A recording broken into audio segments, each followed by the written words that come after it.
Atlantic salmon is a culturally, ecologically, and economically vital fish species that has experienced widespread declines over the last century. Damming, habitat degradation, climate change, and aquaculture are all thought to pose significant threats to salmon health. But without consistent historical monitoring data, it can be difficult for scientists to determine which factors and which interactions between factors are contributing the most to this dwindling resource. Slippery monitoring. Managing fish as a resource species requires knowledge of their life history, behavior, and population trends over time. Population size is a particularly useful metric for measuring the health of a resource species. After all, how can you know what number of fish is okay to responsibly harvest if you do not know how many fish are out there?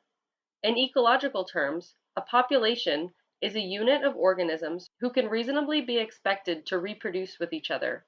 Distinct populations may be separated by physical, temporal, or behavioral barriers that prevent individuals of different groups from mixing. A metapopulation takes this one step further and refers to a collection of multiple populations. In salmon, populations are often isolated by strict fidelity to a particular spawning site, so that salmon from one river are unlikely to breed with salmon from another river. Together, though, each population from every river draining into the Atlantic Ocean make up the Atlantic salmon metapopulation. When considering the state of the species, we have to consider the larger Atlantic salmon metapopulation, and this makes monitoring trends over time very complicated. Surveys of fish populations can take many forms. Physical counts of captured individuals can be useful, but are time-consuming, labor and resource intensive, and require a very large spatial effort to make sure the sample is representative of a whole population.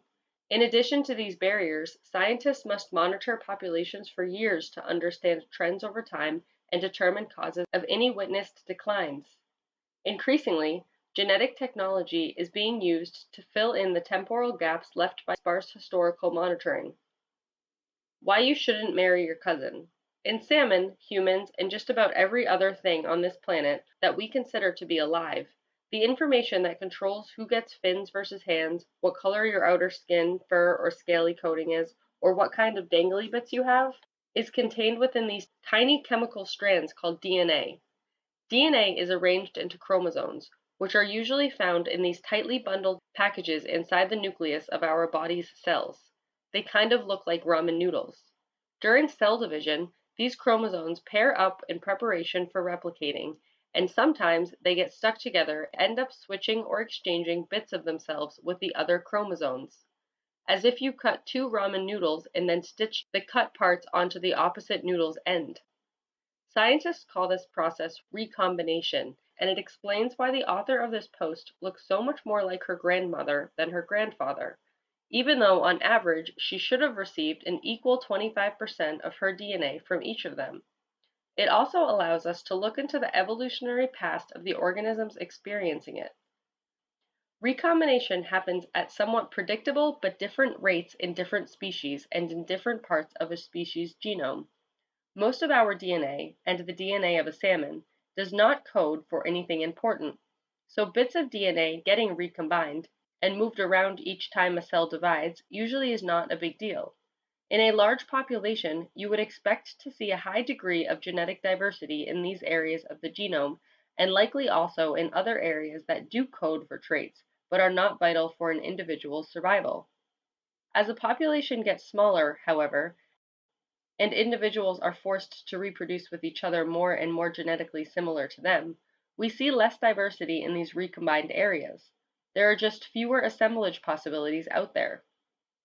That can be really bad if the DNA getting passed around codes for some disadvantaged trait like smaller size, poor body form, or deadly heritable diseases. Low genetic diversity also makes small populations less capable of adapting to environmental changes because they do not have the same reserve of novel advantageous traits to fall back on that the larger populations do. Scientists call this genetic drift, and it can wipe out small inbred populations. Piecing together the past.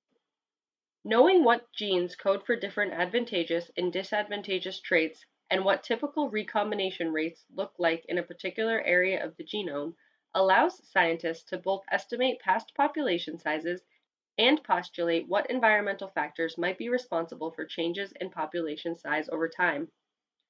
Lehnert et al. 2019, in a collaborative study conducted by researchers in Canada, Norway, Scotland, and the United States, published their attempt at reconstructing past population size of the Atlantic salmon in Nature Communications earlier this year. Comparing DNA at linked and recombined sites in salmon from hundreds of populations, and then validating with available historical and current survey data, they reconstructed population size for 172 populations across the entire Atlantic salmon range. What they found confirmed previous fears about the state of the species as a whole. Recombination rates reveal past population size declines. Lehnert et al. Found that 60% of North American and 61% of European Atlantic salmon populations have experienced significant declines in population size since 1975. These declines were particularly extreme in North American populations, with some falling to just 10% of past numbers. In both continents, most studied populations were estimated to contain under 1,000 individuals. Climate changes and habitat disturbance explain most salmon declines. Facing a unique suite of threats in their different rivers, the salmon populations showed a considerable degree of variation in whether or how they declined over the study's 30-year reconstruction. In North America, this variation was best explained by climate, particularly warmer winter temperatures, and human density, which the researchers considered to be a proxy for habitat disturbance. In Europe, it was all climate, especially climate variability and isothermality, warmer winters and greater precipitation.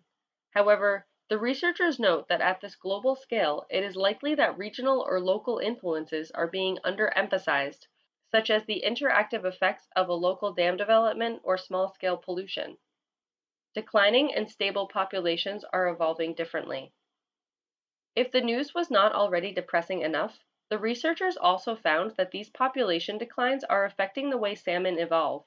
In both continents, salmon from declining populations were more likely to present identical DNA snippets in areas of the genome important for head formation, mucus secretion, which protects fish from external pathogens, migratory behavior, and immune pathways.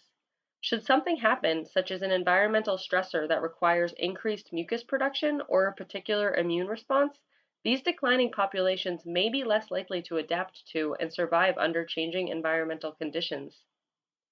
Atlantic salmon continue to decline across their range despite conservation efforts, with climate change being a major factor at the broad scale of this study, and human impacts on habitat being especially important in North America. This study shows for the first time that there are genomic changes associated with declining populations of Atlantic salmon across their range. As population size continues to decrease, genetic drift may come to play a larger role in salmon evolution than selective adaptation, making it harder for smaller and smaller populations to adapt to stressors like climate change. Are we witnessing the slow extinction of the Atlantic salmon? If you'd like to help support Atlantic salmon research and conservation efforts, you might check out the Canadian Atlantic Salmon Federation, Mi'kmaq Conservation Group, Unama'ki Institute of Natural Resources, or the UK's North Atlantic Salmon Conservation Organisation. This post was originally made on September 9, 2019 by R.J. Parker. It was titled, "Telling the Complicated Story of Atlantic Salmon with the Help of Genetic Technology," and featured a paper by Lehnert et al. 2019 titled "Genomic Signatures and Correlates of Widespread Population Declines in Salmon." This has been Ocean Bites Out Loud. Check out oceanbites.org for this post and other new posts. Thanks for listening!